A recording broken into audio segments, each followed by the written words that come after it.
Good morning. Um, Hello. Not sure if anyone is here yet. Um, but, but anyway, all right, here we go. All right, and we are live. Okay.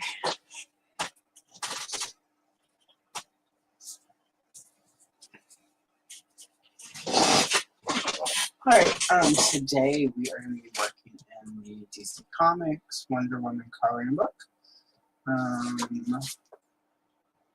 From 2016. Which celebrates 75 years of Wonder Woman, which means next year will be 85 years, which is crazy to think. Yeah, I did a flip through of this earlier in the week, and I picked out a page, or two. And I picked out two just because some of the pages in here are not super elaborate. And I thought it would be fun to do this sort of start with just the Diana here, and then do this cover, which is her versus Giganta from 2006, which is crazy to think about. Hello, Ria. Welcome. Lovely to see you this morning. Crazy because I remember buying this at my local comic shop and waiting for it for months because this was part of the after Infinite Crisis, Wonder Woman, they canceled it. She went away for a few months, and then they did a reboot, and this was the second issue. So it was like, I think 4 to 6 months between the end of the series before and that one. And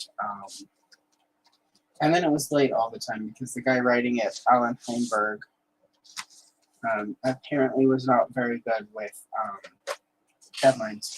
But anyway, and again, this one's pretty basic. I am going to do some stuff with the background. So, one thing about this book is paper's pretty thin. I did, this is from the video I did. This will be a short that comes out probably next month or in December. Not sure yet.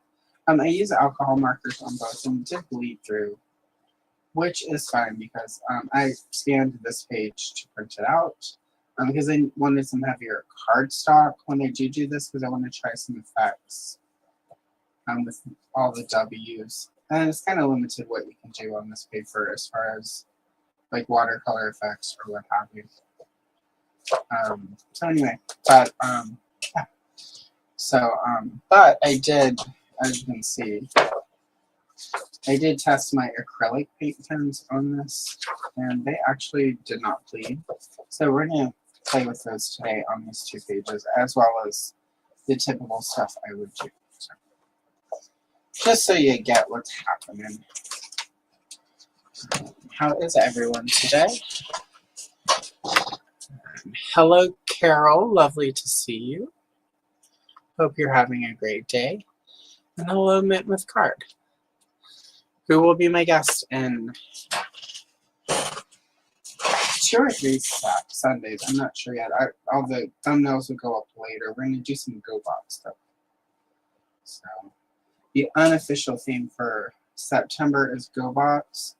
Every Sunday there will be a GoBot short. So, we're doing all the villains for the shorts this month.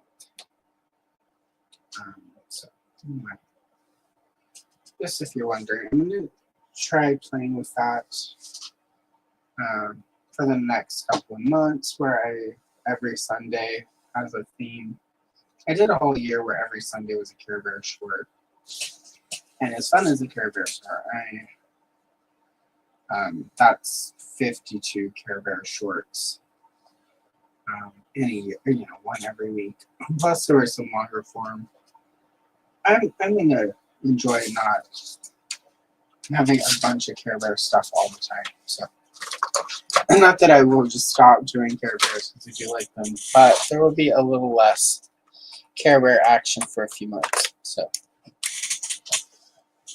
we'll just try some different stuff out on Sundays. Use the paint pens on the back part.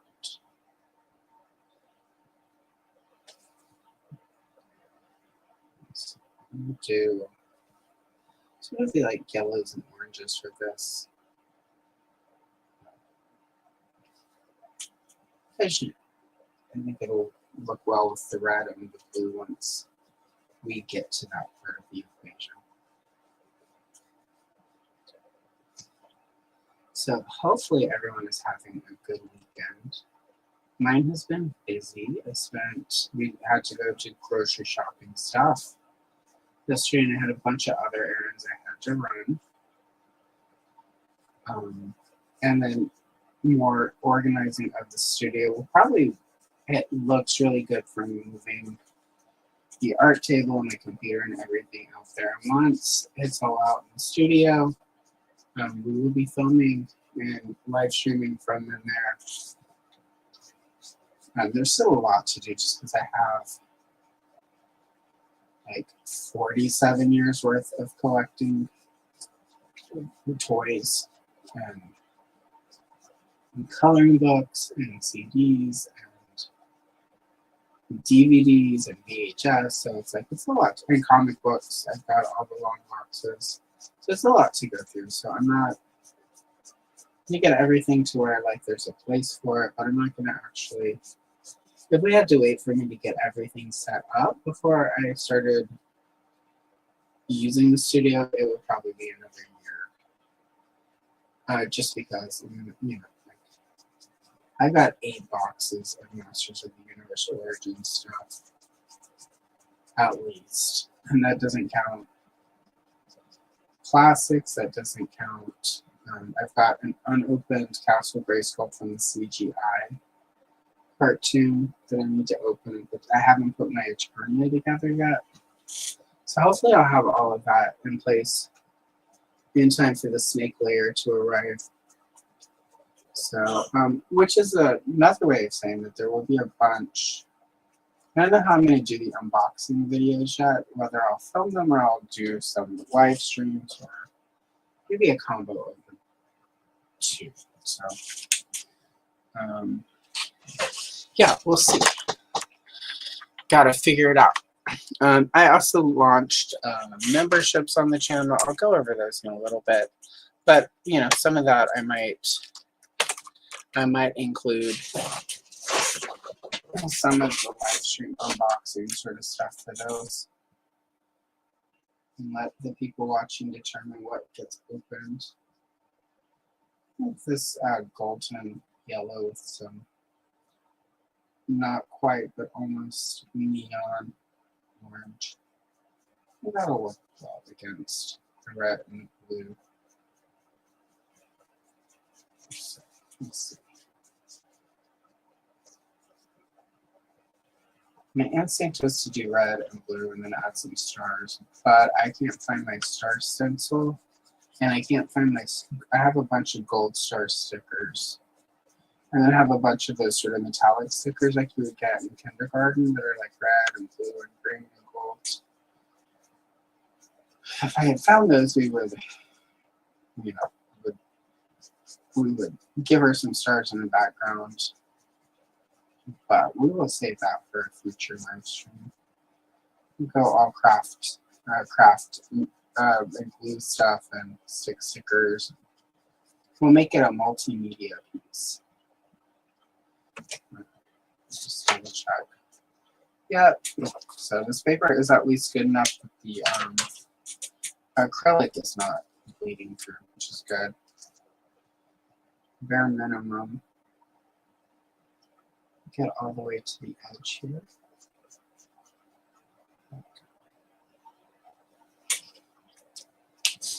And it just felt like it would be too plain if I just did her and then left the rest uncolored. And Shallow comes out pretty patchy though. I don't know how I feel about that.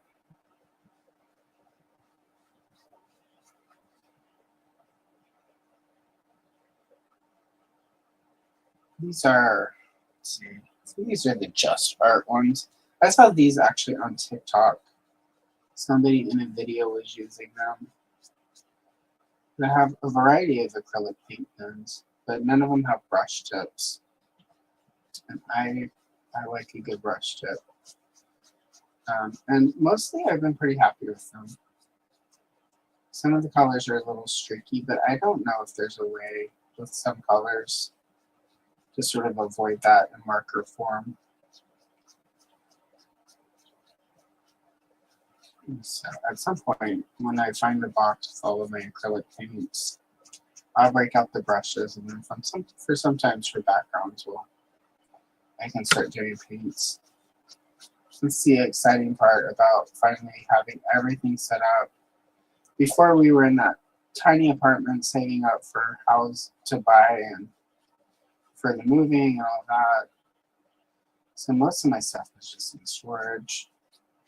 And then since we've been here, it's been all about not wanting to unpack everything so that I have to then repack it all to move it out and set it up. So it'll be nice to have all my supplies. Hopefully all the paints and stuff have not dried out. I did find acrylic paints in like tubes, not the bottle stuff that I can get like at Michael's. But a bunch of the tubes had dried out. I found a box of those when I was packing for us to put everything on the moving truck to get to the house. So I had to throw those out. The bottle should be fine. Tubes are hit and miss. Let's see. Catching up on chat. Hello, Heligeek. Well, I had a really good day last Sunday. Yeah, it was Sunday and Monday. So, hello, Berdazin. Welcome. And hello, Nolan. We're official. And my friend Alex is here. Lovely to see you this morning. So yeah, that's a good point. I did take last weekend off. Well, last Sunday and Monday off. Pretty good. I cheated a little bit on both days and did a little bit of stuff in the studio in the morning, but most of last Sunday was spent at the beach, having beverages of the adult type. And just sort of I didn't spend a lot of time on my phone or looking at a phone. And then I read a lot. Well, I didn't read a lot, but I read far more fiction than I've read in a while. It was also nice to have that break from, because a lot of my reading at this point is like like the history of Mattel or the history of Hasbro, which that stuff is super interesting, don't get me wrong, but it was just nice to read some fiction. Let me just start reading fiction again. This would be all I ever read. I hated memoirs and autobiographies and biographies. And now everything I read is toy history or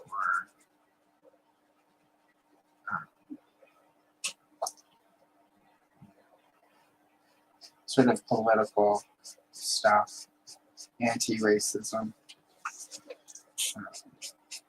So it was nice just to read a story and it was horror, so like it was people doing stupid stuff and getting eaten by monsters, or they didn't get eaten. It was a serial killer story, but still questionable choices were made. But I don't think you can do horror without some questionable choices. And quite frankly, I used to be the person when I would watch horror movies as a kid, be like, oh, you're so stupid, I would never do that. And then after most of the relationships I had in my 20s and 30s, I can now very confidently say, yes, I would in fact do that. So I think it's wishful thinking when we call characters out for doing stupid stuff in movies.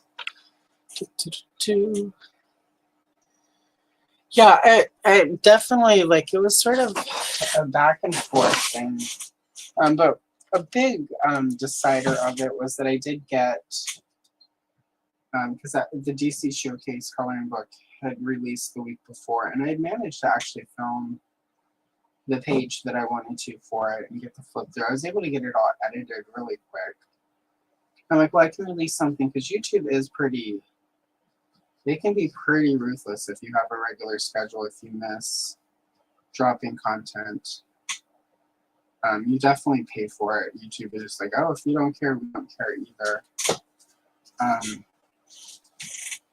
So I still was able to drop something so that there at least was something there on the channel, so that YouTube would know I hadn't quit or given up. I mean, I could always, you know, sort of, you can always do that thing people do. I'm quitting YouTube and here's why, or YouTube hates me. And then, of course, YouTube will push those. But instead, I was like, I'll just drop this video early and then not drop anything on Labor Day, and then do my normal Monday video, which was the flip through of this book on Wednesday. So it worked out, and it was just good because part of the decision was I tried to figure out the last time I had taken a legitimate day off. And I kind of felt, because again, I did sort of tinker around in the studio, but that wasn't real work. That was just like, oh, you know, like, let me look through this box of strawberry shortcake stuff I own. This makes me very happy. But I haven't, because between the move, between YouTube, between my day job, between my other endeavors, I think the last time I had anything that you could truly consider a day off, it's been about 2 or 3 years. So I was like, I was feeling really burned out with everything. So it helped. Like, it's good to just take some time sometimes.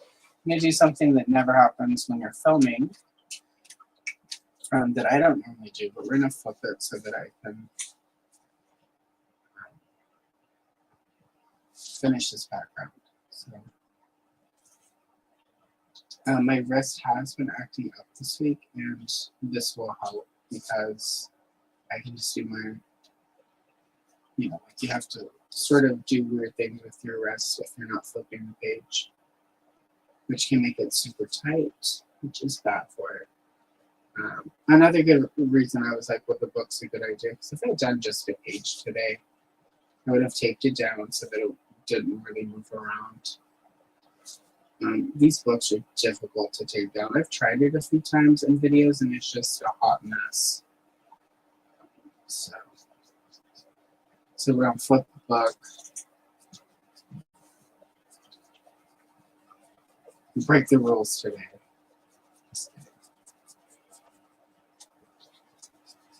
But definitely, I'm going to try to say, you know, we're doing the full 2 hours today regardless, but definitely don't want to blow my wrist out early. Seasons are changing, and I notice when I do have wrist pain, it tends to be in the, should stop shaking.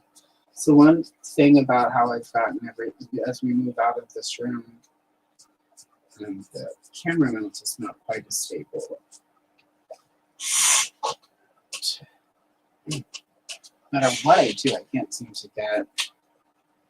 It's just it's very insecurely sort of taped up to a thing. So, but again, temporary. Probably next week this will not be this situation. So.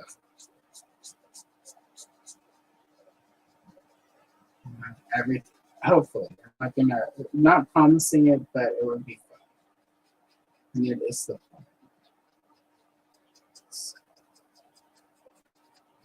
And this is one reason I like using paint when I can for the background. It goes a lot quicker than pencils.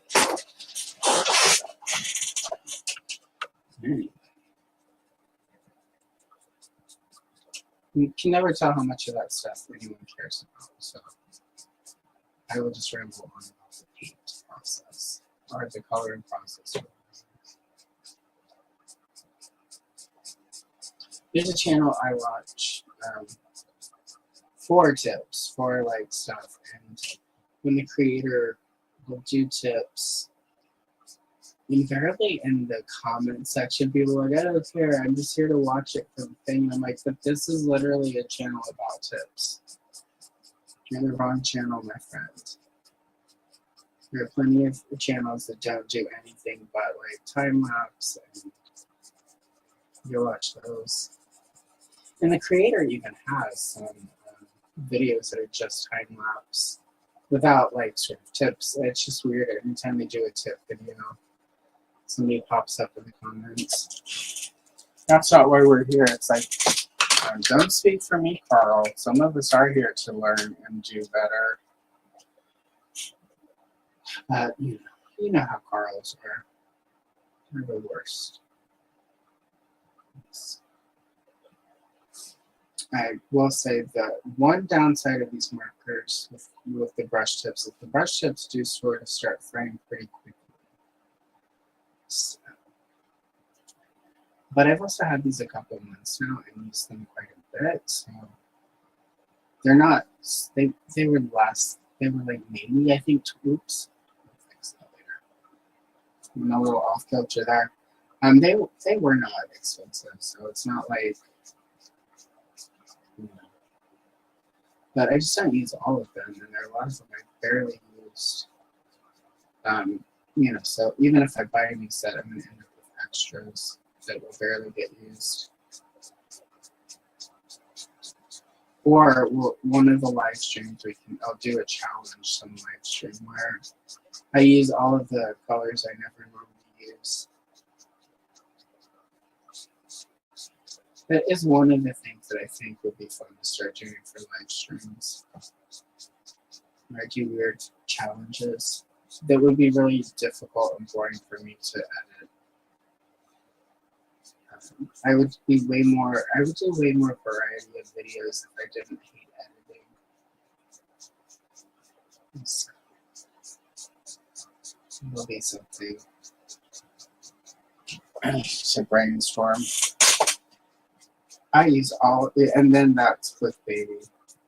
YouTube would love that. Watch me use all these weird colors that I normally never use. Will this be the worst piece of art ever? Wonder Woman never looked like this before. Winky face.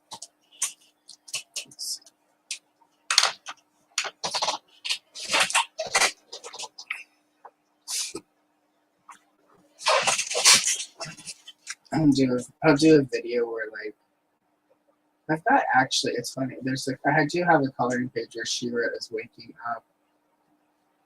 And like she's in her bed, you know, sitting on the edge of her in full costume. So apparently Ajora sleeps as She-Ra with the tiara and the cape, which seems really uncomfortable. Like, I can't even really sleep with. I've moved to wearing a bonnet at night. I can't imagine having a full tiara and a cape. High-heel gold boots, and I mean, I can imagine having them, but I can't imagine sleeping. I used to have high-heel gold boots. I would wear it with my blue velvet dress that I got at. I think it was either Pacific Sun in the mall or Hot Topic. Probably Hot Topic. I used to only buy shirts at Pacific Sun. I would go in there and they would have the weirdest shit in there. I remember finding in there like this holographic oversized shirt that I then sort of sliced up and turned into a tank top. It was a wild time in the 90s. It was like silver and the sun would hit it and it would sort of shimmer. And I spent like almost $100 on that shirt in 1990s money. That is crazy to me to think about spending that much money on a shirt that I then turned and sort of cut up and turn into an art project. And probably only wore twice. Good Lord. Between Power of the Force and some of the clothes I bought in the 90s, I was not smart with my money. I say that though, as I've been filling in some of the blanks in my Power of the Force collection.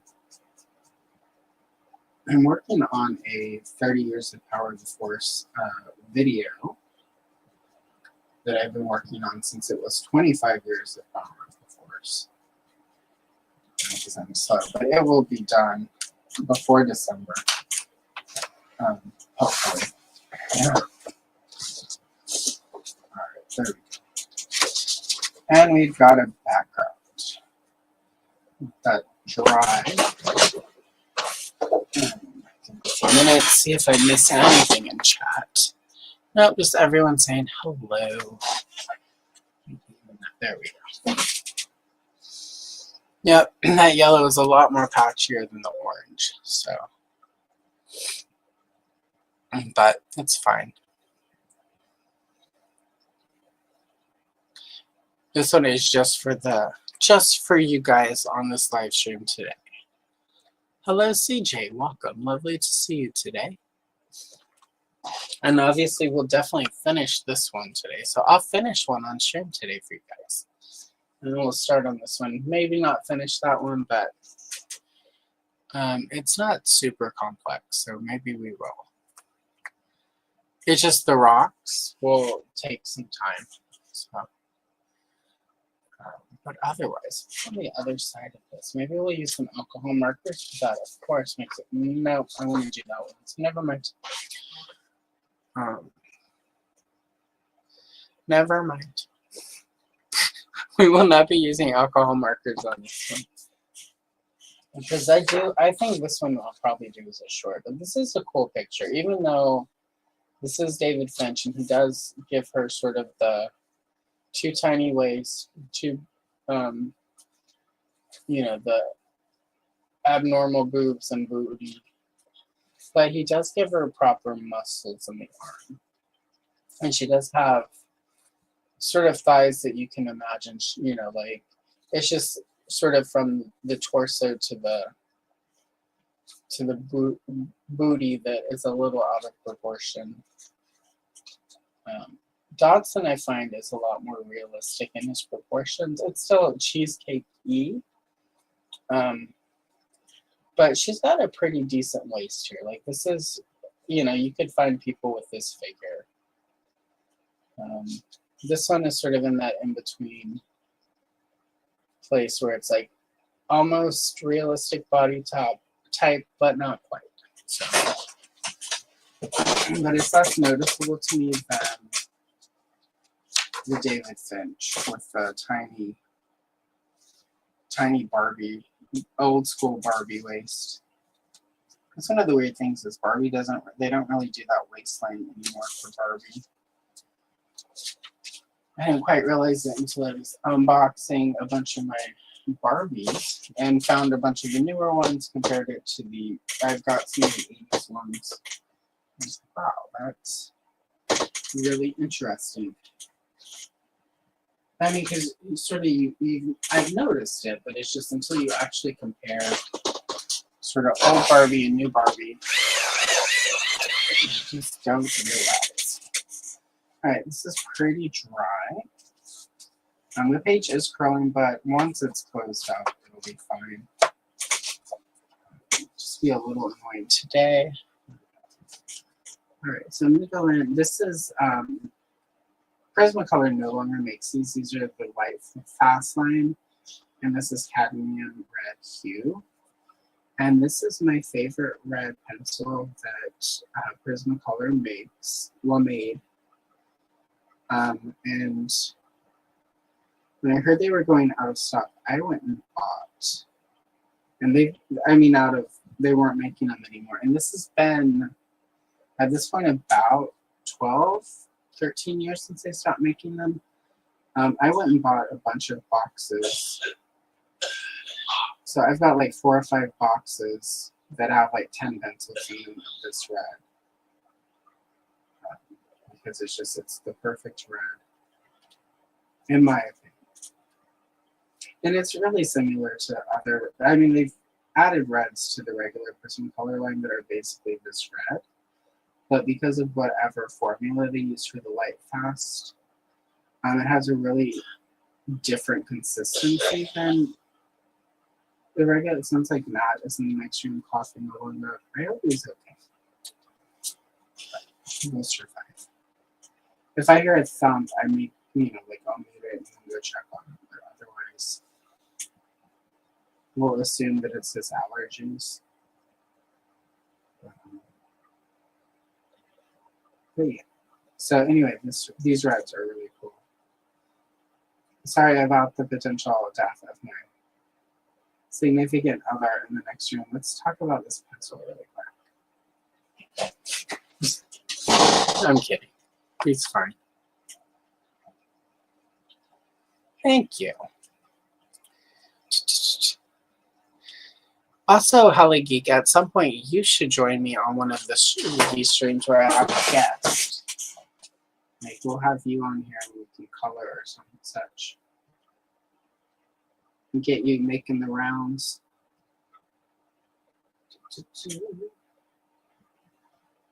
I'm sure we can find something that you would enjoy. Going to the red of the and now these boots. Another thing I like about the light fast ones is they're not quite as crumbly or smeary. They're a lot closer to sort of the more oil-based pencils. So I'm going to assume that partly because they were more expensive than standard Prismacolor, so I'm going to assume that's part of the discontinue of them, and they do have a slightly different consistency. So I think for some people, the vibe felt off with them. But my favorite red, the black that for this set, I have a couple of those scrolled away, and it's also pretty good. So anyway, there's your weird art supply. Allison loves this particular art supply content for the episode. You're welcome. The toys, comic book, weird art supply stuff. There's nothing that we don't do here on this channel. Except like movie.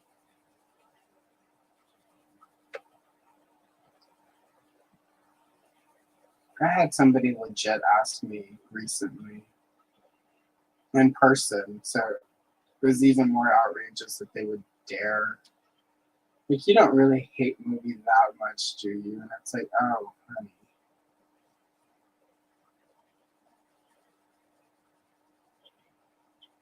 I was just like, you don't know. How dare you ask me that? I've never been so offended in my entire life. But it's just weird.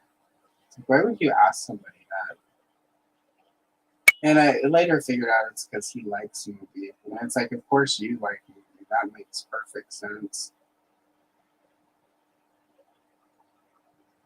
I mean, I always knew his taste was sus, but like to have it confirmed that way, and to have it confirmed in a way where he's trying to like. It's always weird when grown-ass adults who are as old or older than I am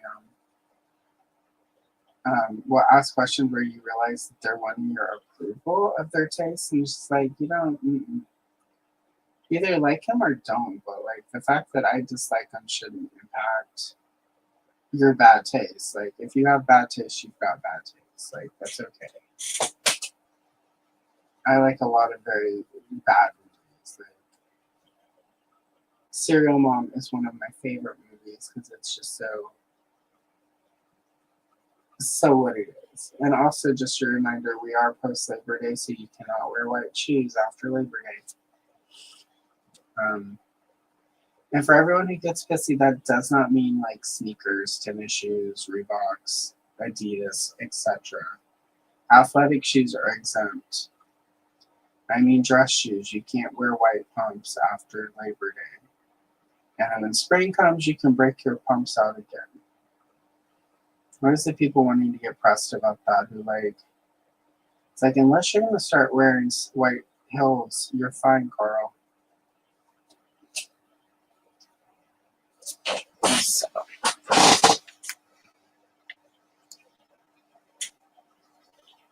I've got all of that, so we will figure it out. Oh no, you don't need to do anything other than you've just told me enough, Holly Geek, that I will set up a Google Share Drive folder and I will throw a bunch of stuff so you can go and pick something. So we'll figure out dates and yeah, and I'm sort of on that line. I've got James, aka Mint with Card, will be joining me later this month. Tony from Tony's Figs will be joining me. And he also picked up the DC Showcase coloring book that I dropped last Sunday, the video on, and he and I are going to color pages from that. And then next month for October, it is spooky season. And I've got a bunch of Halloween content that I am figuring out, which is another reason to take last week off, was because there's a lot. I'm going to do a lot of content in October for Halloween, and some fun stuff. So they'll be fun. But then, but Andrew from Gady's Toys will be here. We're going to do, I believe, stuff from the Beetlejuice cartoon. I believe that's what he asked for. And I am chatting with Janessa J. Champagne about her coming in because she does a lot. She likes horror movies a lot. And on her channel, she does talk horror. So I don't know what we're gonna color yet, but have her on and talk scary movies, and at least for part of it, and then it'll turn into the thing where, as it always does whenever it's me, we'll digress and end up in the strange off-the-wall corners of reality and past stories that we always end up on the live stream.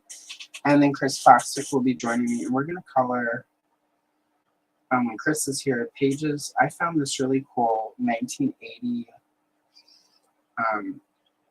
technically it's a coloring book, but not quite. It's called I believe it's called Make a Mask. I need to find, I still need to film some stuff for it, for the videos.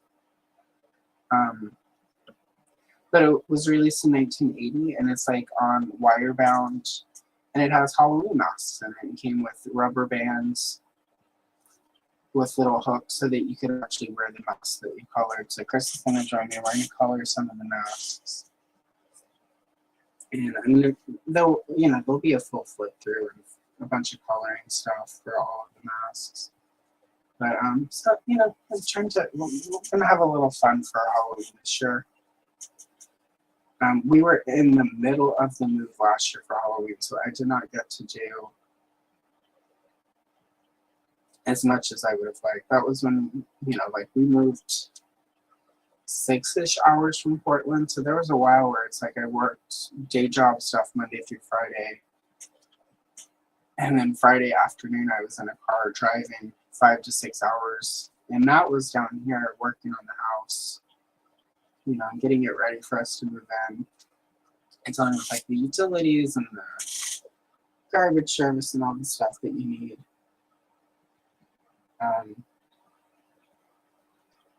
So October last year, I did not get to celebrate as fully as, I don't think it even, other than a couple streams and Lawrence, A Punk with Toys charity stream, I didn't really do much streaming, and I will be doing that again. So I'll have the details for that closer till, but Lawrence is again going to be doing his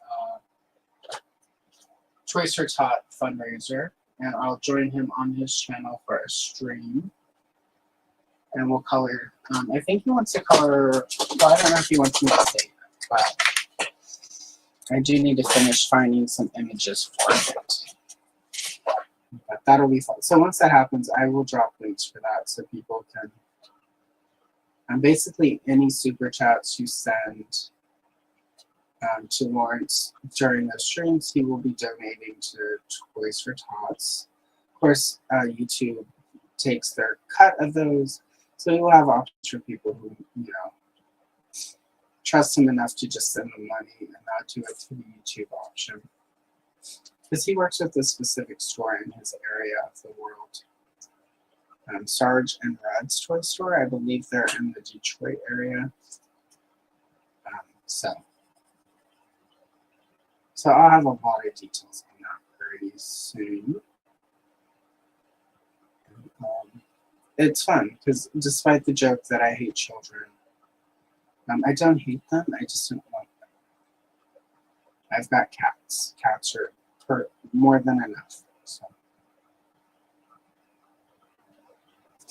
I mean, I've got so many cats I could get a show at this point on, like, the Learning Channel, like 7 cats and counting.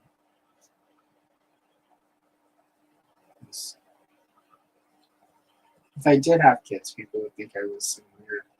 That I returned to my evangelical roots. That's probably never going to happen.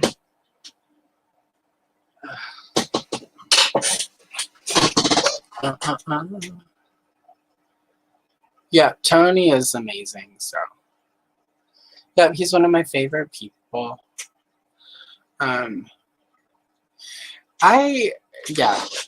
Barefoot is best. Anytime I can be shoeless, I tend to still wear stockings or like really nice socks.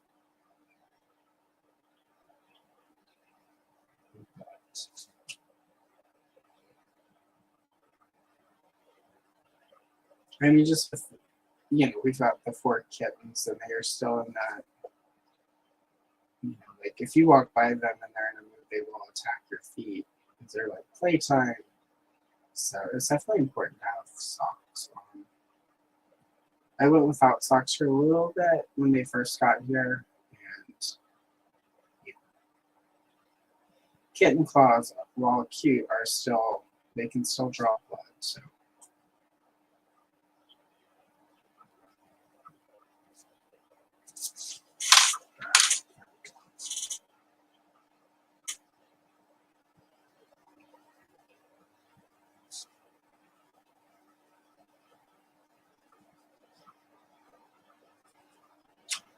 This is moving along swimmingly.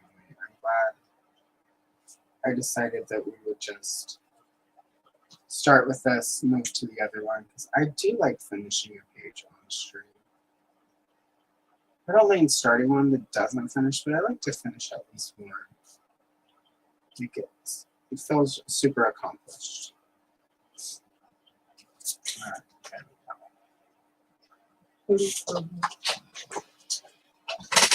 That looks pretty good. She is coming right along. All right, let's see.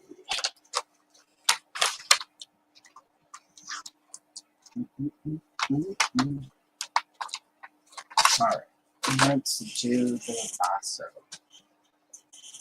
So the lasso has this glow effect. And the kids may not remember this because this is a digital comics, like where everything was done sort of in Photoshop and with programs. But back in the day, the way that we old people knew that Wonder Woman's lasso was magic was that they drew this glow around it. So that's how you knew it was a magical glowing room. You can always tell when Wonder Woman art is older than, say, like I think it was 95, 96 when they stopped adding the glow effect and they started adding through sort of color effects and programs so that you knew it was glowing. So anytime you see it with the glow effect, it's definitely at least pre-1995 art. And this one should, I believe, is from the the 1992 style guide that DC released in conjunction with Batman Returns. Because I remember seeing this. I had this particular cup that I got at Astro World in their DC Comics, the little Warner Brothers store at Astro World in Houston. And I got a Wonder Woman cup with this on it, the Catwoman poster where it's just her sort of face with her claws out.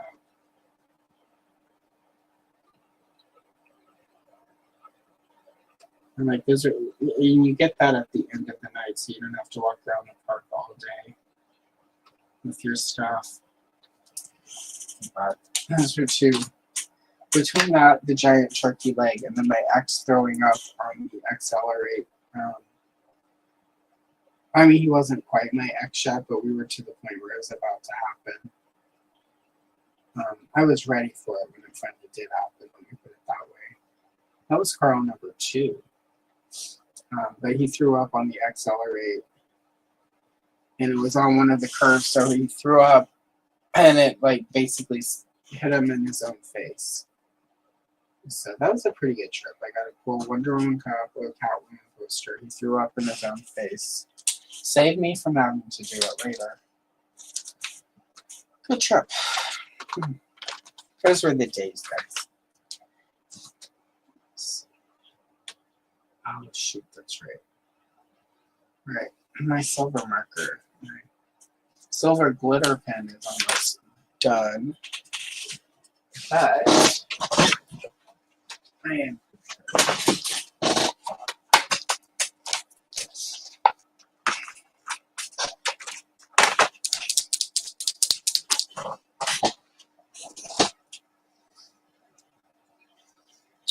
Oh, yeah. That's true.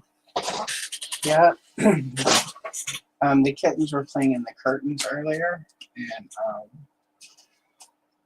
they are behind stuff that I can't easily get to. So I enjoyed the sun.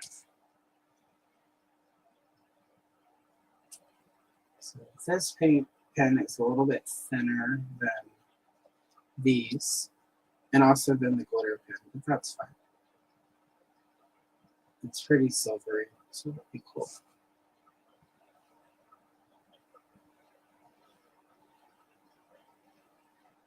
Oh yes, but Astro World. It's complete, allegedly, because I haven't been to Houston in decades at this point. But apparently it completely just closed, which is really sad. When I was a kid, that was like one of the big things you did every summer. Southeast Texas, Southwest Louisiana was, you made the trip to Houston, you hit the Galleria for back to school shopping. Went to Astro World. If it was particularly, like if you had extra days, and in my case, if, like my dad had a really good summer, business-wise, we would spend the night at a nice hotel in Houston and go to like Steak and Ale. Which is not technically really a fancy or a nice restaurant, but it seems fancy when you're a kid in that part of the world. And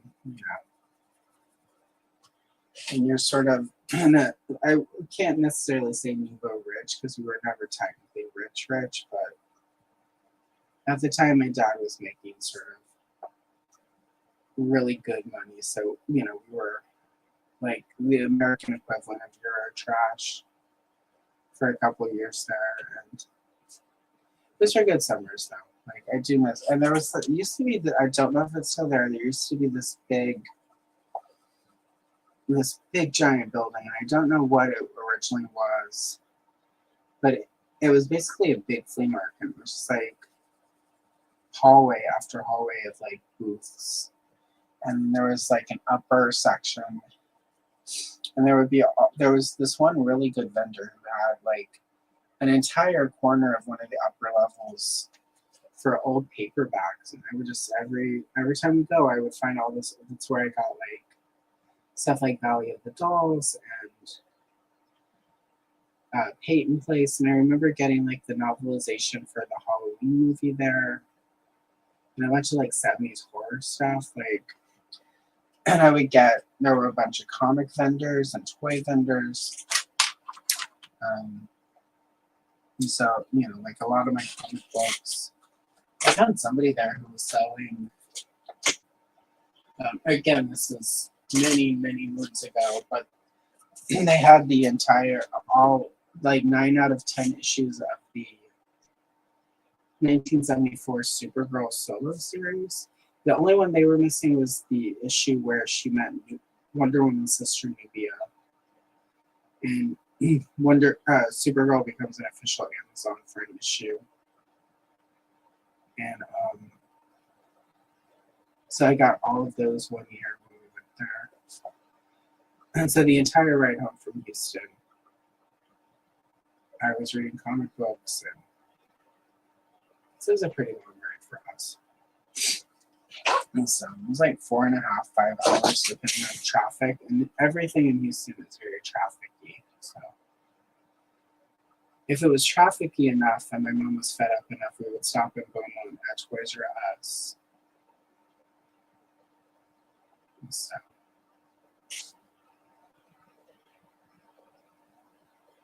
it was all very, you know, sort of quintessential toy collector memories sort of stuff. So I don't know. Like, I don't often think, oh, I wish we could go back in time to a simpler time, because often that comes with a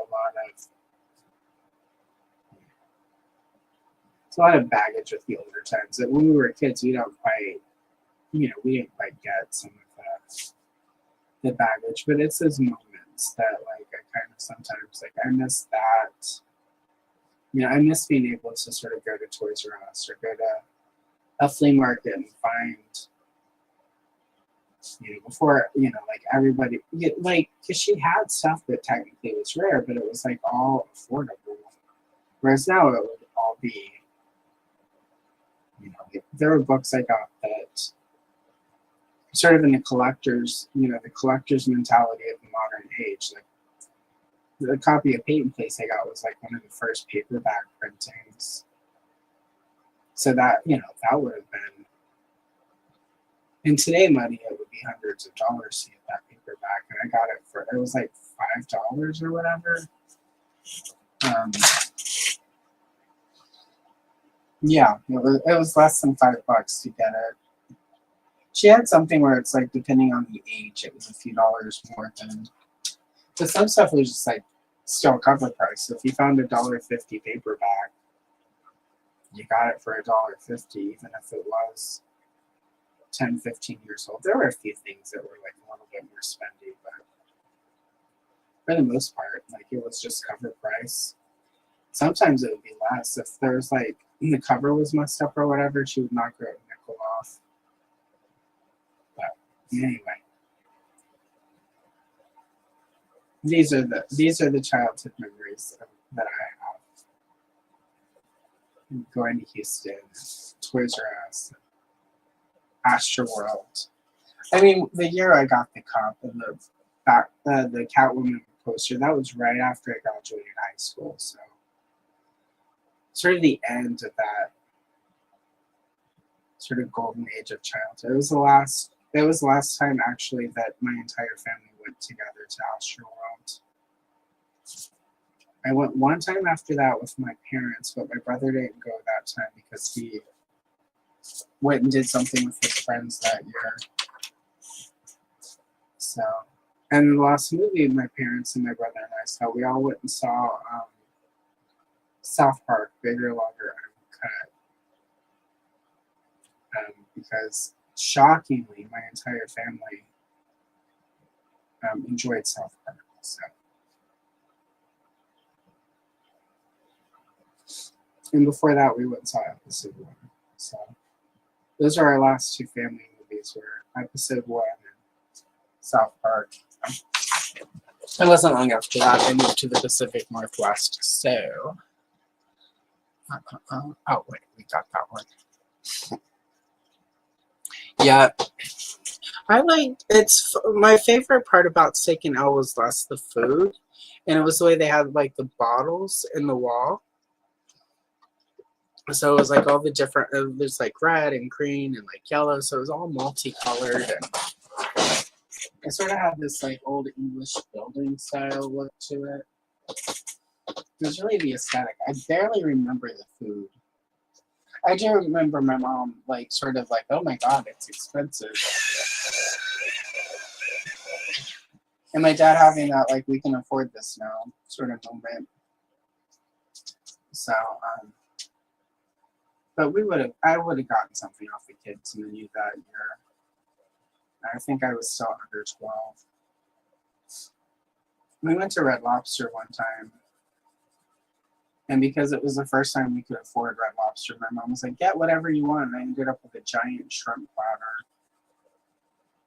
It was a lot of food. But then I had all the extra fried shrimp for the trip home.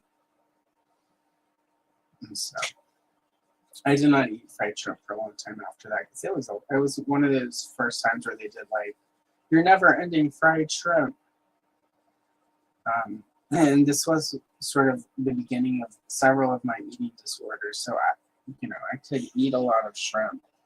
And when I heard that it was never ending, I ate a bunch so that they would keep bringing me shrimp. But I still ended up with a lot of shrimp for the ride home. My mom was also the person who would, like, she had plastic bags in her purse. So some of the shrimp ended up in plastic bags. I didn't eat all of it. But I did eat quite a bit of it.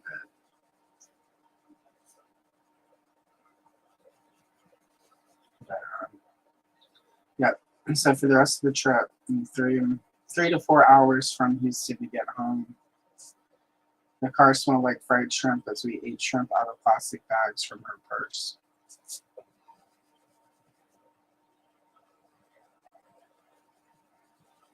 Good Lord, I miss the 80s. Just kidding.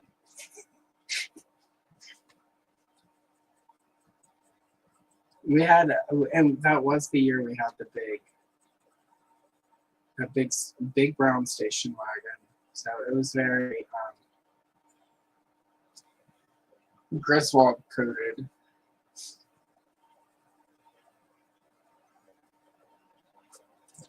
We were in that car one time at a gas station just outside of Houston, and a lot lizard propositioned my dad with us all in the car.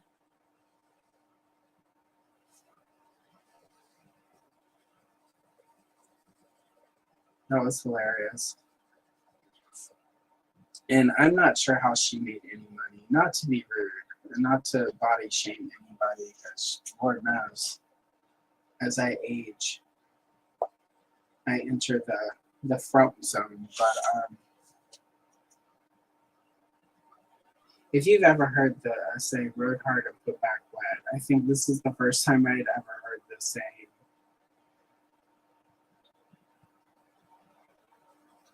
And the first time I ever heard my mom threaten to like bodily harm somebody. And the first time, one of the only times I ever heard her use the C word, so as a part of her threat of bodily harm against the lot lizard.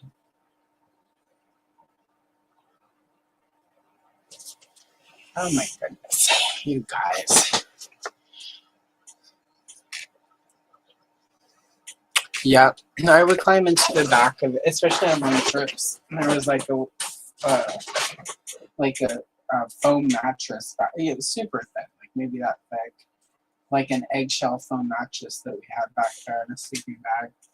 And I would climb back there to read comic books. And it wasn't always easy after on the trips home because sometimes, especially if we did a lot of shopping, it would be full of packages. But often I would be back there reading. And my brother would be in this, the sort of seat of it playing.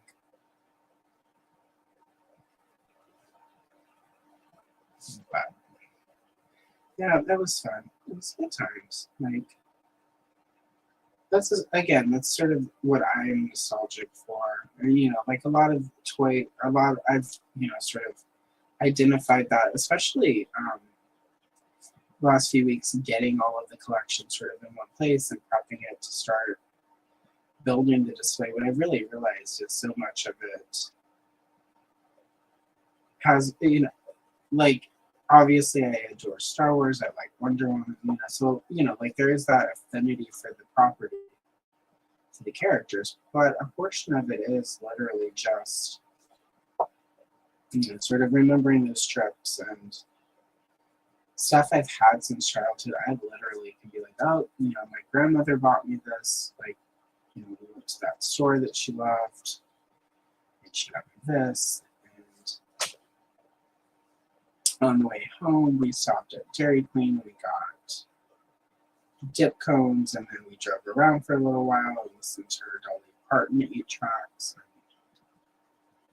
And like she, like she pointed out how pretty the sunset was, and that was the day we drove all the way to the Texas border, and because they lived in North Louisiana, and she was like, "Don't tell your grandpa we drove this far. If he asks me about the gas, and we're gonna blame your uncle," which I was fine with. I was fine anytime we could blame that jerk for anything. She's like, I'll just say I let him use the car, and he used all the gas. She had some social anxiety. She couldn't actually go to gas stations unless it was, if it was self-service. She could not pump gas at all. She would always go to the full service one, or my grandfather would go and get the gas. She wasn't a diagnosed bipolar person, so because back in her day, if you were diagnosed, you then went to a special hospital, and that they would make sure that they would basically lobotomize you. So mental health has come quite a ways. Not far enough, but it's come quite a ways.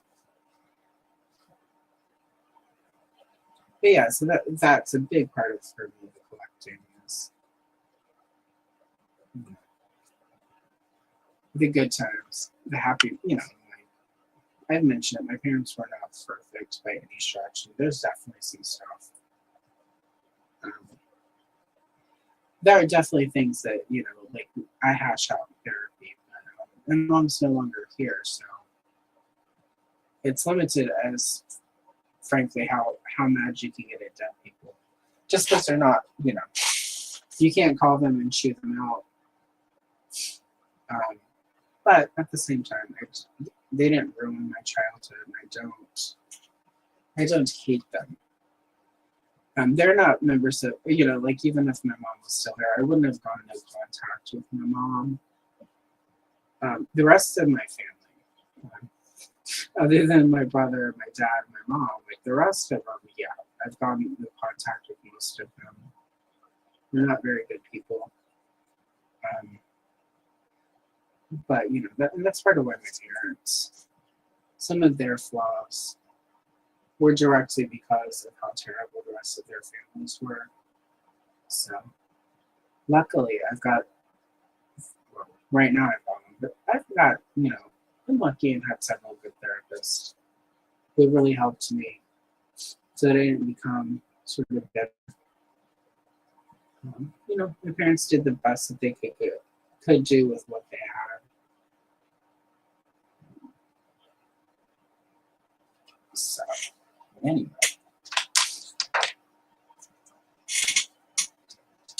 All right.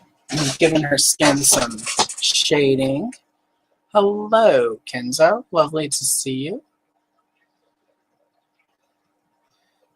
How are you today? Are you done with work, sir? Or are you at work? Or also, for your commercials, do you I had an idea for one, so I don't know if you're allowed to accept those or not. So, um, if you are, I will ping you later and share my idea. It's like, I bet Kenzo could use that for his stuff.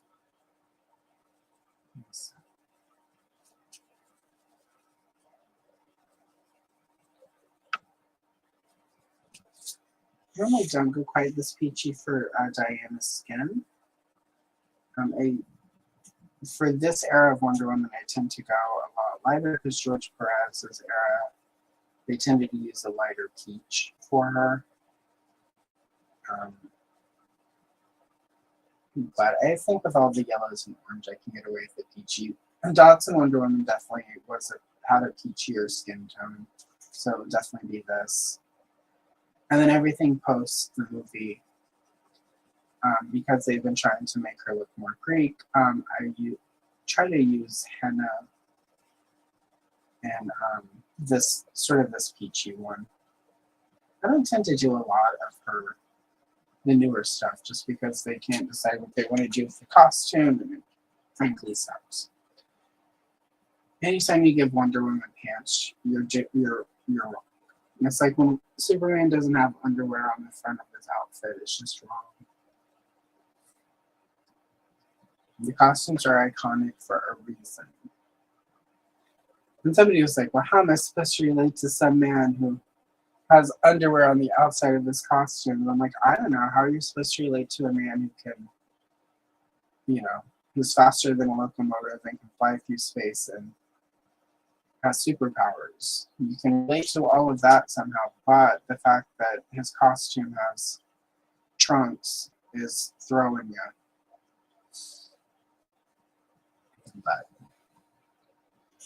And for Wonder Woman, people are like, it's so sexist that her legs are,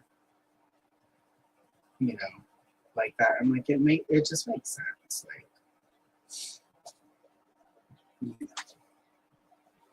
It's just her costume. She has superpowers. She can do anything. She's Wonder Woman. It might be sexist how some people draw it, but those people are going to be sexist in how they draw it, even if she's got pants.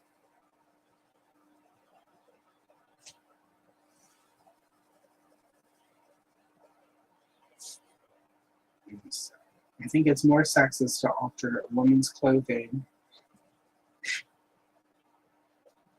to make her it seem less sexist whenever it's not about the sexiness. To be wrong. And I'm happy to be wrong on stuff like that. It's just my preference. This is my favorite Wonder Woman costume, this style. The Dotsons did a nice update to it. I like this one, but I feel like if she doesn't have the star-spangled shorts and that sort of top, and it's not gold, and sort of these classic hero colors, it just doesn't feel right, y'all. Like sort of the leather skirt thing that they gave her in the movie, it makes sense for the movies, but in comic books, it just, again, it's comic book. It doesn't need to make that much sense. I have found lately, and it sort of ties into some of why I have a harder time with modern comics, is that it feels like there's this need to make them super realistic so that, and it almost feels like people do that so that they can sort of justify reading them. But I feel like comic books should always be a little whimsical, and they should always be slightly unrealistic. And it's okay if and it's a comic book. It's supposed to be sort of fantasy,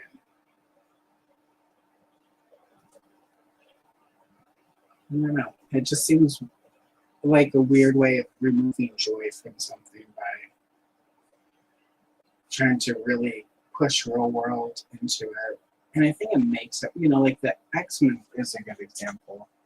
I mean, the X-Men have always been about, say, civil rights. There's always been that real world component. But at the same time, it's like, it doesn't need to necessarily be about reality. Like, I think the civil rights of it is important, but I don't need them to be in like a leather suit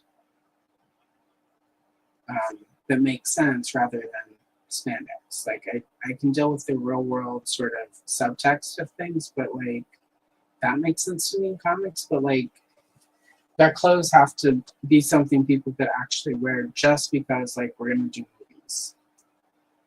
You know, like Christopher Reeve wore spandex. I think it just feels like people trying to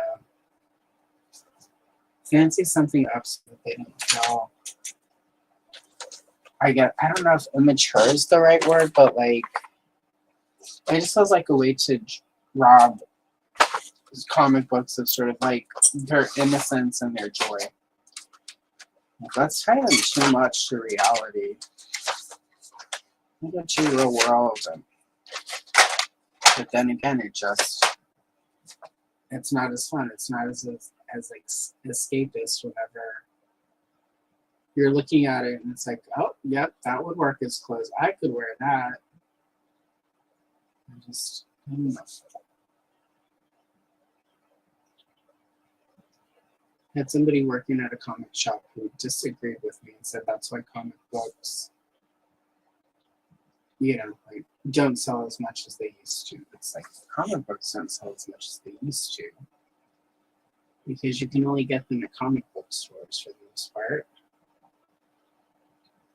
You know, other than that brief boom in the 80s and 90s, like one of the biggest things that hurt comic books is when they no longer could be purchased at the newsstands because anyone could then see them when they were, you know, sort of looking at magazines during checkout. I have bought many Archie comics, Betty and Veronica, over the years just because they were in the checkout line. I'm like, oh, this looks interesting. Let me buy this. I do not enjoy Betty and Veronica or Archie, but I will buy a comic if it's in the checkout line. So, hello, Andrew. Yes. I assumed you were still dealing with your weekend, so lovely to see you, and you definitely have earned a nap, my friend. Hope things are better with all of that. Or as better as they can be. Alright, so we finished one. We are an hour and 13 minutes in, so not bad. And it is curling, but again, once it's closed, that'll correct. It'll be like that. So we will cover this so that way I don't sort of chip any of the paint or smear it. I don't think we'll finish this in an hour. Well, less than an hour, but we can try. And for this one, we'll do the background last because that is what will take the long. Well, the rocks are going to take forever, but we'll do the background part of it last. And we'll use all you do paint pen for that too. I'm just going to start with sort of gray for the rocks. Yeah, I'm going to go in and do gray. I'm not going to like cover it because I'm going to go in with different colors. Kind of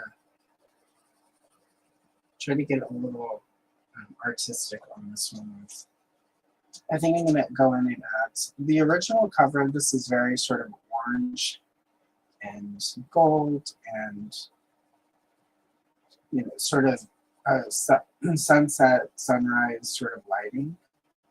A lot of the Dodson's covers for the Alan Heinberg issues of Wonder Woman at this era did sort of have sort of that golden sunlight. Like the first one, like with the cover, which is on the front of the book, was sort of like a pink sunset, and then this one had all the golds and stuff. I think this whole background was white in the original cover, but everything else sort of was like gold and orange. And then there was the issue with the cheetah and the tree that was also sort of all orange and reds and golds. And so we're gonna try to do like some pinks and some turquoises in this. We're gonna 80s it up a little bit and see if we can make that work. And then I think Diana and Giganta, her hand anyway, will stand out a lot more because her hand is like yellows and blacks. But if everything else is sort of pastel, I think it'll be striking. So. This is low-key me making judgment about the DC Comics colorist people and their color choices back in the day. Like, I know that's what you did, but couldn't you have put some more pink in there? So, but we'll start with the gray so there is some real, that little bit of realness to it, which is what I personally find makes sort of more artistic stuff work. If there's a little bit of realism, it usually, at least in my opinion, and in my experience, tends to work a little better.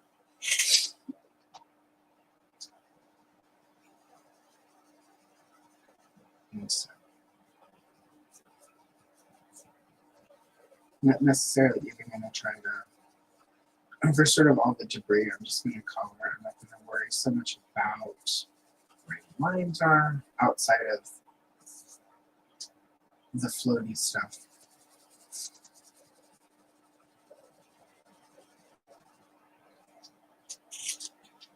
Because all this in here, the lines will get more sort of prevalent whenever I go in with the colors. So that's boot right there. Excellent. All right.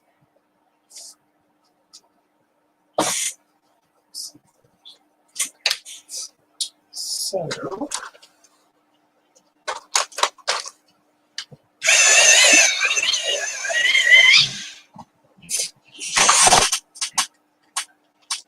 hello, G.I. Jetman. Welcome. Lovely to see you. You have a stream later today, don't you? I think that's today. I know, right? Just, we'll mix it up a little. It's a live stream. Yeah, I enjoy the Dodson's work in general. Like, I'm definitely not a prude, but they're just sometimes when artists do sort of a cheesecakey thing, it doesn't hit right for me. And what I like about the Dodsons is there's definitely sort of that element to it. There is sort of a little bit of the hint of cheesecake to it, but at the same time, it's done. It doesn't feel salacious the way they do it. Like the Diodato era of Wonder Woman, where like Artemis comes in and everyone's like in thong underwear. Like obviously one of her top selling time frames, partly because, the art. And that was very much the art style. But at the same time, it's just one of my least favorite because one looks so uncomfortable because everyone's underwear is up their butt. But two, it just, I don't know, it just didn't play well for me. And that's fine if it's your thing, but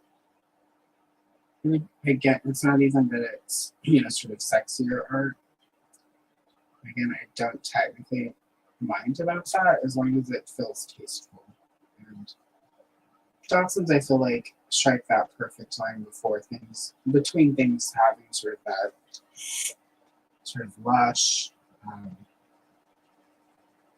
cheesecake, and their line art is just very nice. Like I don't think I've ever seen. Well, let me rephrase that. I've never seen published work of his that she didn't ink. I don't know if they still do, but for a while they lived in Portland, and one of my friends was a manager of a comic book shop where they did a signing. So he got some original art by him and by her. They basically just did because he facilitated like their signing. So they did like the one Dotson minus Rachel. Like she didn't ink it. He just quickly whipped it out with he quickly drew it with that like black Sharpie. And then went in with like some paint pens. And it was the same sort of art, but it's funny because she gives it a lot, like her inking of his stuff gives it a real smooth look. Like a lot of these nice smooth lines, that's a lot of her inks. So she is a perfect inker for him because she brings out the strengths in his pencils, but also like softens some of what is not as pleasing about his his pencils. So pretty good team. Like it's cool when you see that when it's like George Perez and Romeo. I think it's Tanjal is how you would pronounce it. But vintage Teen Titans, like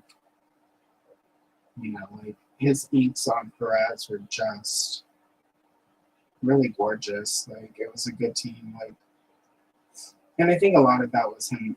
His style is similar to George Perez's. I've seen some of his work on some of his pencil work. He just sees a ton of backups, I believe, when she was in Action. No, World's Finest. She had for a brief time her own strip,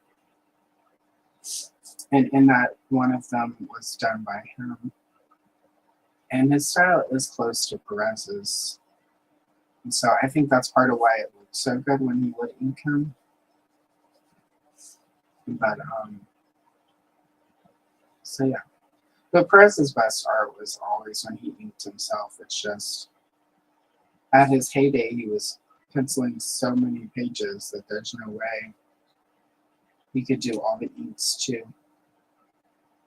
When there's that point where he was drawing Teen Titans, Crisis on Infinite Earths, a bunch of covers for a bunch of different books. Like he was a one-man art machine back in the day.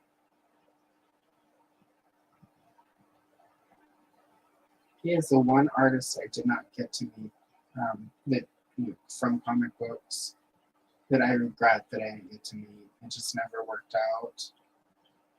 The only time he was at a con close to me or that I could have traveled to, and the timing of it did not work out. And that, again, is a huge regret because when I wanted to draw comic books, it was because I wanted to draw like George Perez. That's why I do a lot of George Perez Wonder Woman shorts when I do them. And just because, like, for me, his Diana is like the quintessential look of the Silver Age, not the Silver Age, the Bronze Age, quintessential like post-crisis. I just think he got the character. He really loved writing her. And so I do have a different Wonder Woman coloring book that has the actual full 2-page spread that is the original Wonder Woman issue 1 cover. And at some point that's gonna take forever. I did part of it for the Wonder Woman Crayola with the Edge coloring book. When I did the complete, the last one was like the front of that cover. It took hours because there's just so much detail in it. Like he was just so good. Like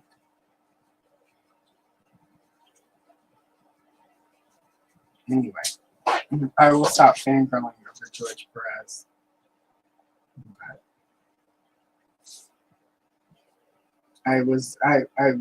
I spent a week mourning whenever he died. It was just like, oh my god.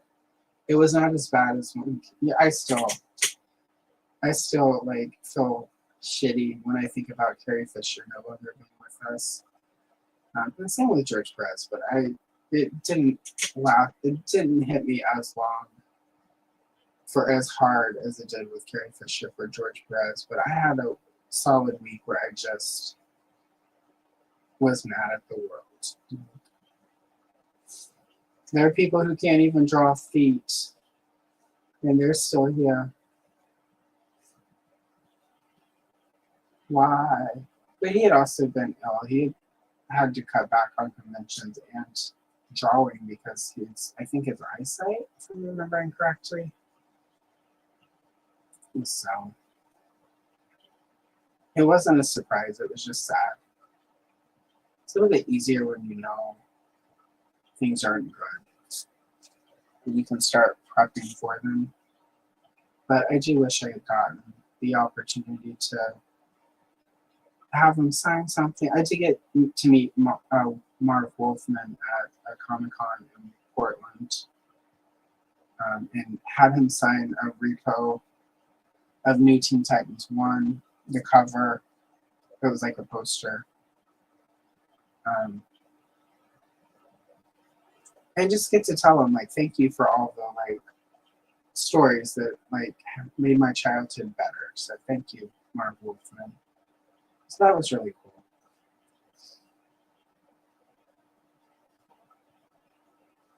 He was sitting next to Colleen Doran, who was also one of my favorite artists. So it was, like, really cool to get to, like,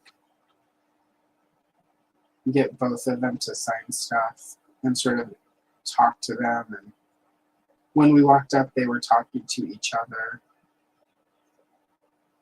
And so, I don't know, it's really one of those cool moments.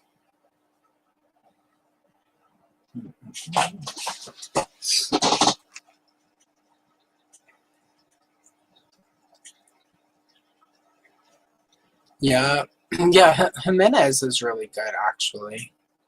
I've not seen it yet. I need to get it. I'm just super behind on modern comics. I mean, I do all modern stuff in trade paperback now anyway, and it's only Star Wars, Wonder Woman, Teen Titans, and Supergirl. Occasionally some Batgirl stuff, or Birds of Prey. But Phil Jimenez, his early stuff was very Perez. And, you know, I think one of his first comic book artist heroes was George Perez. So if you look at his early work, especially because he started on Teen Titans, a lot of his early work is very Perez-like. His style, I would say, falls into the school. So, like, he does, you know, big, huge, elaborate layouts and lots of detail. I've met him. We used to have in Portland a Wonder Woman Day event once a year that all proceeds went to some of the local domestic violence shelters. And he came one. So I got him to do Donna Troy for me. So I have a piece of original art of Donna Troy from Phil Jimenez, which I'm going to get framed and stick in the studio. So you guys actually may get to see that one soonish. I'll put that up with my Aaron Lowe Prestry of Donna Troy, as well as my Adam Hughes Wonder Woman. So I actually, in the process of sort of setting up the studio, made a list of artists who are still around who do commissions that I want original pieces for. I also need to get a frame for the original page of Colleen Doran art I have from Reign of Zodiac. Not a lot of people remember that one, but I really liked it. The art was really cool, but it was also written by Keith Geffen. So it's technically not Geffen art, but it's like Geffen comic with Colleen Doran art that I have. And it's like the original page. It's really cool. You can see, like, because it was old school before everything was digital. So like you can see the whiteout where they went in and changed some of the dialogue balloon. Even she did a little whiteout to fix some of the art. And so it's really cool to have a piece of pre-everything is technology. At that point, they were digitally coloring it, but you still drew everything like on actual board, and you got it to DC, and then they scanned it, or you could scan it and send it to DC, and then they digitally colored it from the scan. But really cool. You get all that stuff set up. You get it on the wall. My comic book, my meager sort of collection of comic book sketches and artifacts. I will be going through my comic book collection to get everything ordered. Get everything in order, so.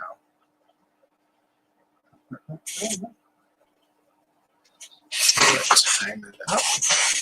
Hour and 31 minutes. We're doing good.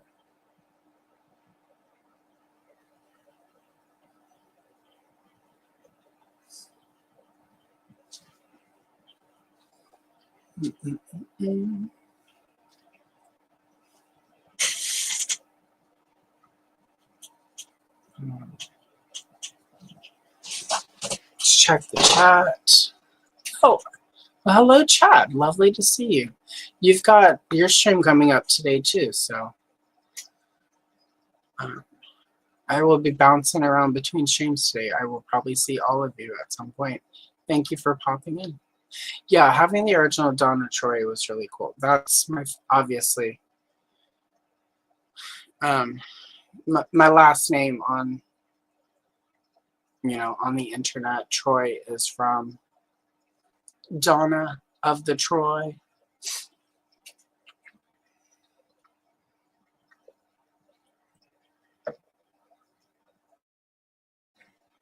Yeah, there are a lot who do still work on Bristol boards, so that's nice. There are too many who are all digital now. I just don't like it. Like, I know it's the wave of the future or whatever, but it feels too. It doesn't feel organic to me. There's something like this where some actual human being drew it, and then another human being went into the inks. It just has a look to it that, like, I don't know. It's like anytime I see AI art and it's really obvious, it just looks really bad. Like, it just doesn't look like art to me. It looks like, I don't know. There's a flatness and a dullness to it that there are people who love it, and if you like garbage, that's great. Congratulations, enjoy your AI. But for me, it looks bad. Like, when I first started, sort of doing the adult coloring stuff, I would go on Etsy and buy pages. Because there are a lot of great artists who make, pages for this, of nice art pieces. And I bought a page because it looked cool, and then I got it and downloaded and printed it and started looking at it. And there's a lot of, now I know it's like AI stuff. But it was really bad. But it's like, it looks okay until you actually look at it. And I think that's the problem with AI is, like, until you look at it, it's sort of like in the corner of your eye. It's the opposite of those posters in the mind's eye, where, like, if you look at it, then there's an image. Whereas if you look at AI art too long, the image starts falling apart. But there's some people who are just going to use it and think it looks fine. And that's okay. People are allowed to be wrong and do stupid stuff. You can't live your lives for stupid people. I did that in my 20s and 30s, and we don't do that anymore. There's a time and place for everything. It was the 90s and the early 2000s. Okay. I'm gonna finish with the pink. I'm gonna just add some like aqua in there and give it almost a sort of holographic look. But I kind of want that 80s vibe here.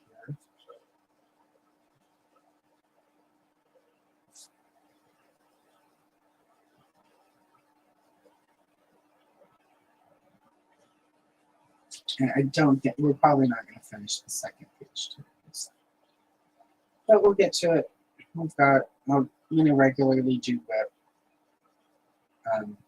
videos where we finish stuff I don't finish on previous streams. Yeah, we got the one page completely done. So.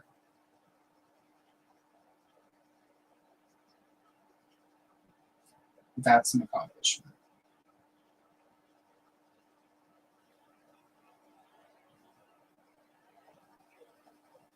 So yeah. Okay.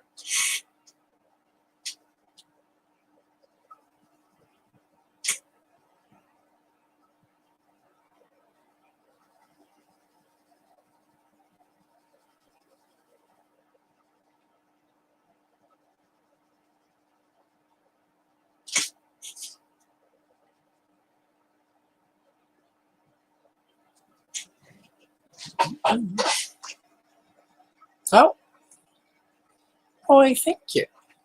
Thank you, Kenzo. Exactly. If I go and buy them open stock, it will cover an entire pencil. So thank you.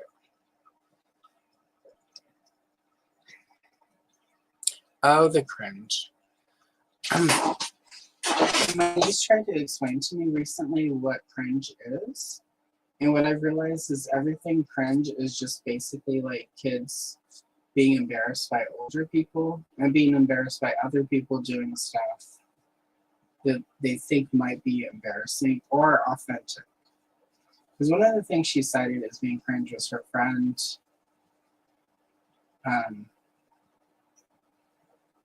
was being really nice and told her parents, oh, I love my mom and I love you, mom and dad, and like bought them like some really nice gifts and made them some gifts, and that was cringe.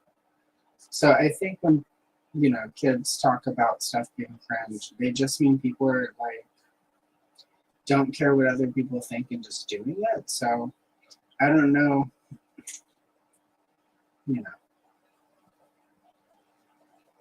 I think I'm not worried so much about being told I'm cringe anymore, because if the young people think I'm doing cringe, it just means I'm doing the right thing and embarrassing them.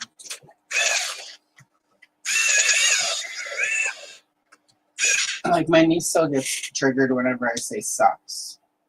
Like that's really sucks, because apparently I don't say it right.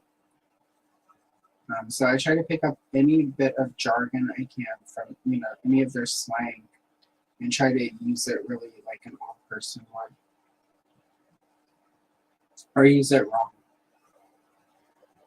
So we should definitely be cringe. These kids need to learn that it's okay to be cringe. Embarrass yourself regularly. It's the only way you. It's the only way you learn about life is to have embarrassing, stupid stuff happen to you. And I dated 7 different dudes I call Carl now. I'm used to doing things that are embarrassing and, cringe. So, but yeah, so she'll be cringe pretty soon because she's almost 20 now. Like she's almost not a kid anymore and almost a young adult. So it'll be great. We'll start having kids, and then her kids will tell her she's embarrassing, and the cycle will continue.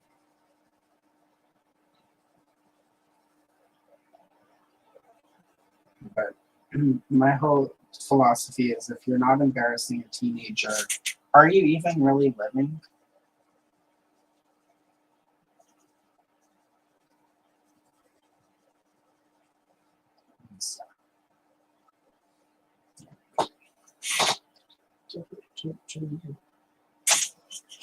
All right, yeah, the pink with the turquoise is turning out nicely. And thank you again, Kenzo, for the $4.99 super chat. Wait, that's not true. I bet I do have the sound. Let me see. I've got some sounds. I forget I've got sounds now. Let's see. You're a virgin who can't drive.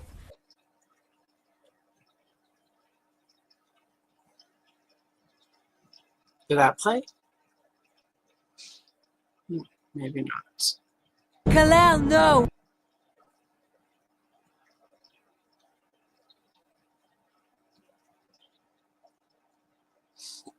Bring out the olives! There we go. There's the one. Bring out the olives. There we are. I'll make those fancier one day. I think I should use bring out the olives for super chats. That one seems appropriate.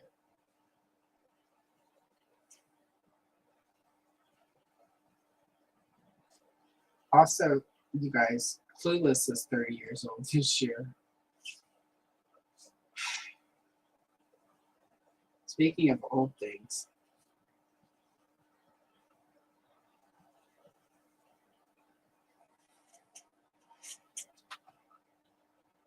And I was gonna get, Mattel released a Share Barbie, and I was like, okay, I'll get that. And it's like $60, and it doesn't even look like Alicia Silverstone. I'm like, no thanks. I'll just go and find my 1996 Clueless doll that came out whenever the TV show was on. It looks like TV Share, but still looks more like Alicia Silverstone than this doll.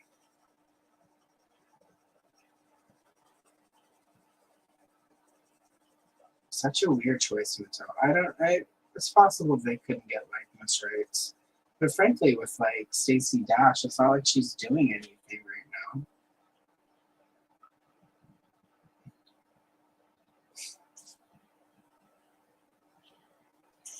I'm sure like she would do likeness rights in a second and then get out there and promote the doll for you.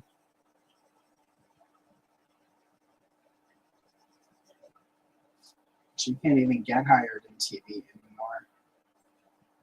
So, but I don't know. It's just weird. Like, why would they not? I don't know. I have stopped trying to understand some of it. But also they did also just fire sort of the person in charge of that department. He was one of their cuts. So perhaps whoever came in afterwards was just like, it'll be fine. So,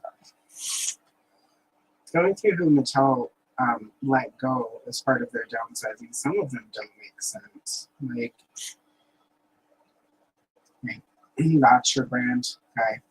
Like you don't let that person go. But again, it's hard to understand corporations, I suppose.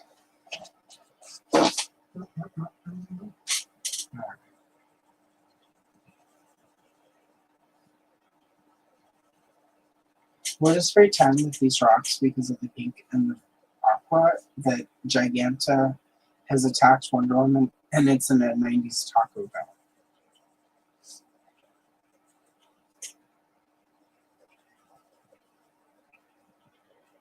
I like the effect though, but it is sort of 90s Taco Bell colors.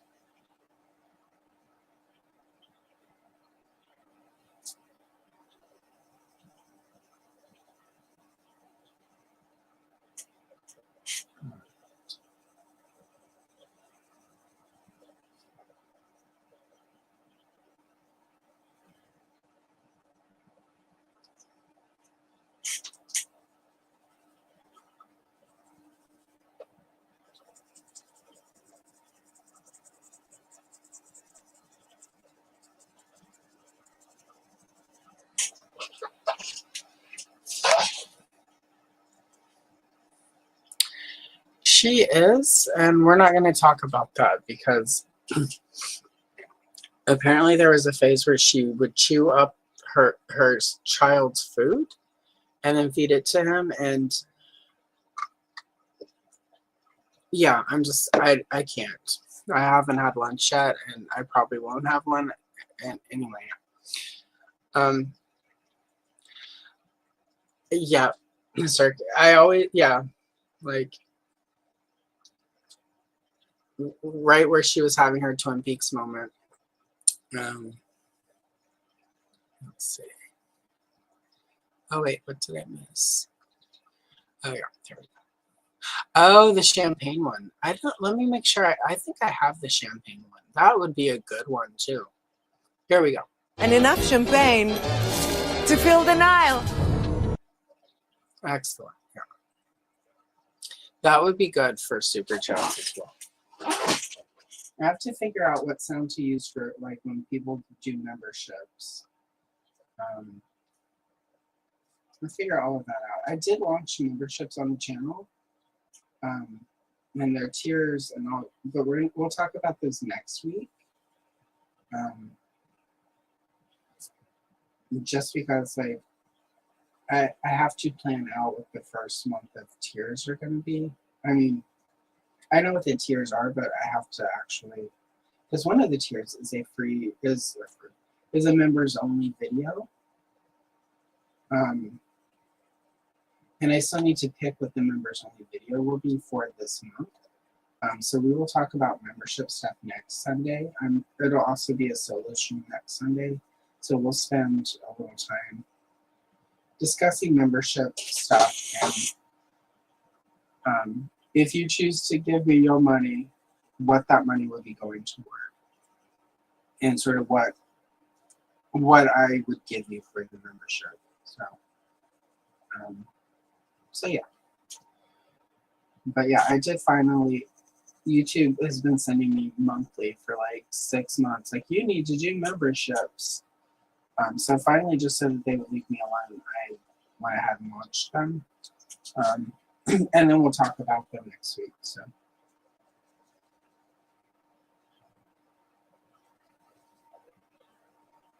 Because we're in a weird economy, so it's a weird time to be launching memberships, but YouTube was like, you should do it, so I did it. But we'll talk about that next week, and I'll make my pitch. But you should give me a little money each month, if you are so inclined. Because again, in this economy, like, boy.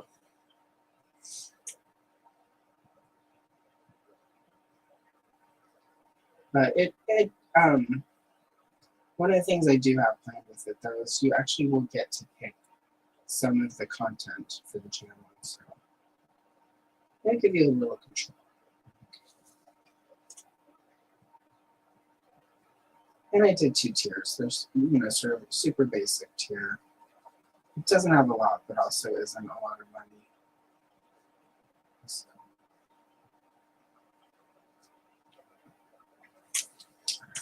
Got a bunch of rocks.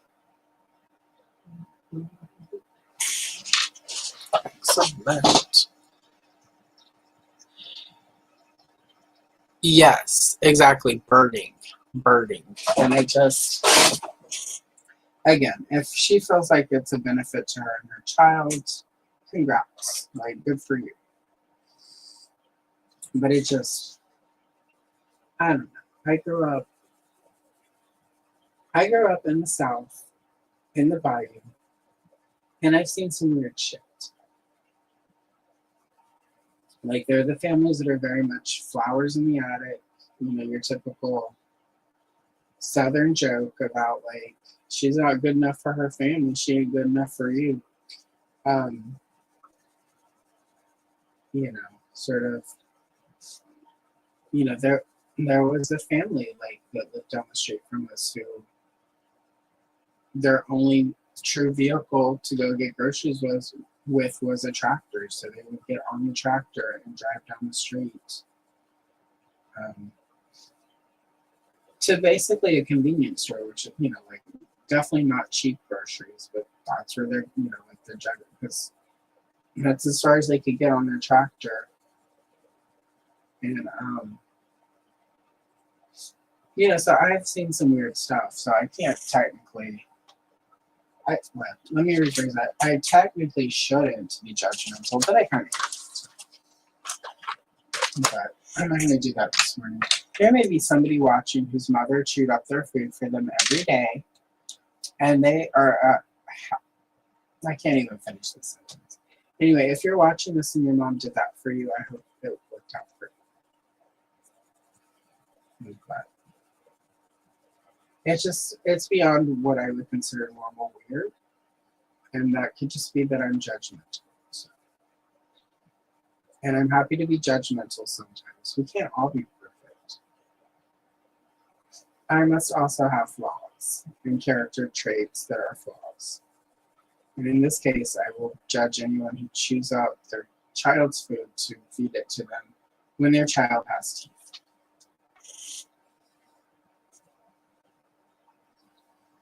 I mean, even if your child doesn't have teeth, like, just come on. Anyway, but I loved her in Clueless, and I thought she was as good as she could be for as Batgirl in that movie.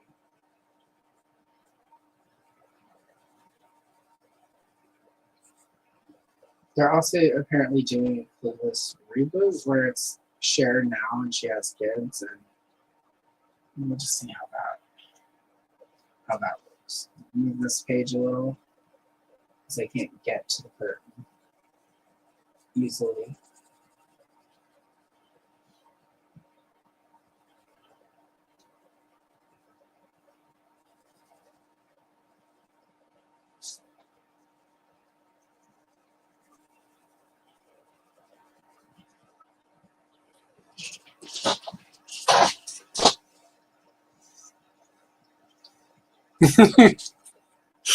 Yes, take your earbuds out, CJ.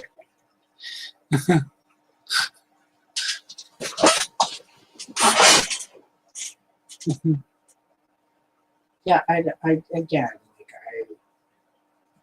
I'm sure there is some like,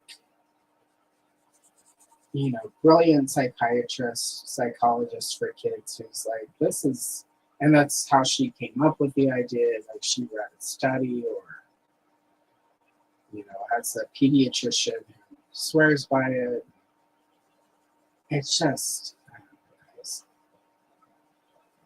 Yeah, like I'm weird. Like I'm not a normal person. I get that, and I'm okay with that. But there are just some things that are too weird. And it says not even like cringe or whatever, just too off for me to like not feel a little judgmental about. And that could just be that I need to grow as a person. I need to be better.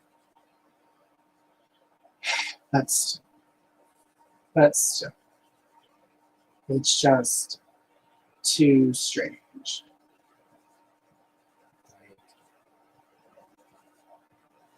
Like I've been to parties like at the end of Eyes Wide Shut, and that was pretty odd and strange. But it also was just sort of, you know, like one time. Like you go to a weird party that's kind of weird, but it can be fun. But it's also one time. It's not every day chewing up your kids' food. Like if she went to a party and they were like, everyone, we're gonna chew up each other's food and then eat it, and she had done that like one time, I would be like, it's pretty weird, but it was a thing. You tried and you did. It was not gonna happen again. It was just, it's a wild time at a party, but like chewing up your kids' food every day, that's a commitment to the weirdness that I don't know. Feel free to cancel me if I'm being too weird and judgmental about this, but I just cannot.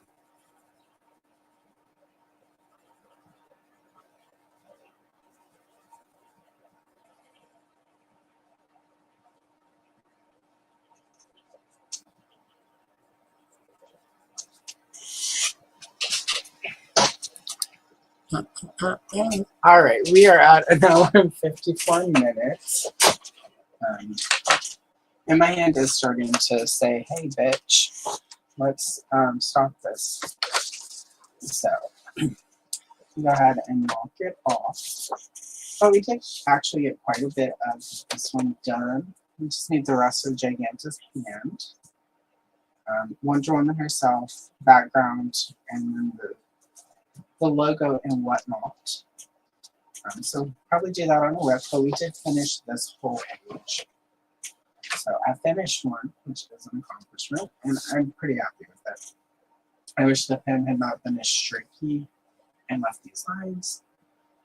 But again, it's not, these paint pens are not super expensive. You get what you pay for. So, anyway, so there we go. That works. Perfect. All right. All right. On that note, move some stuff aside. All right. So what do we have coming up this week? Tomorrow there is a flip through of a modern Barbie coloring book from 2019, or is it 2018? It's one or the other. It was for like the 60th anniversary of Barbie. I finally got to it. One of the nice things about getting everything moved out to the studio is finding stacks of things I meant to do videos on months and years ago. So that'll be tomorrow.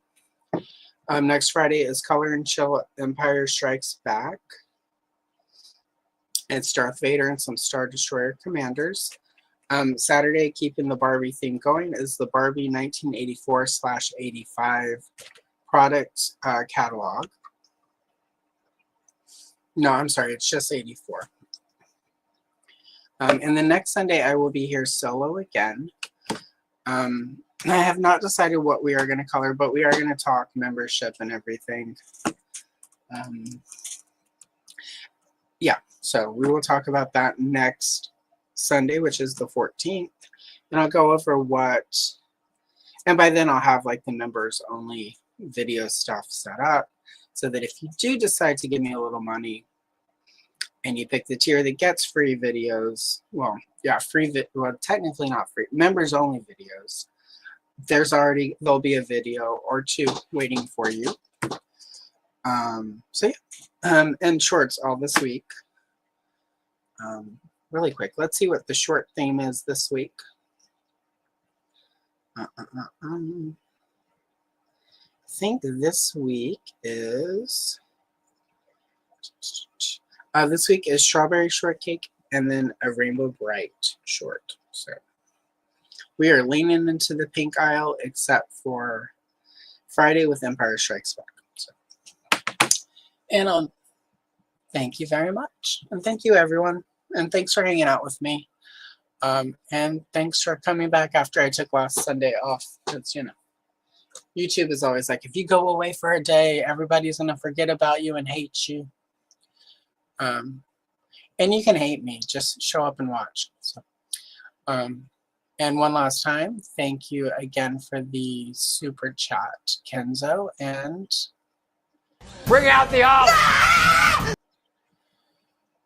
And once we have those olives, And enough champagne to fill the Nile. yeah. And then if anyone has issues with, if Alicia Silverstone ever invites me to dinner, Kalel, no. there we go. All right, we've got all the things. All right, so I'm gonna head out, and we are leaving you with the classic clip from the 1980s that begs the question. I haven't made up my mind yet. Incidentally,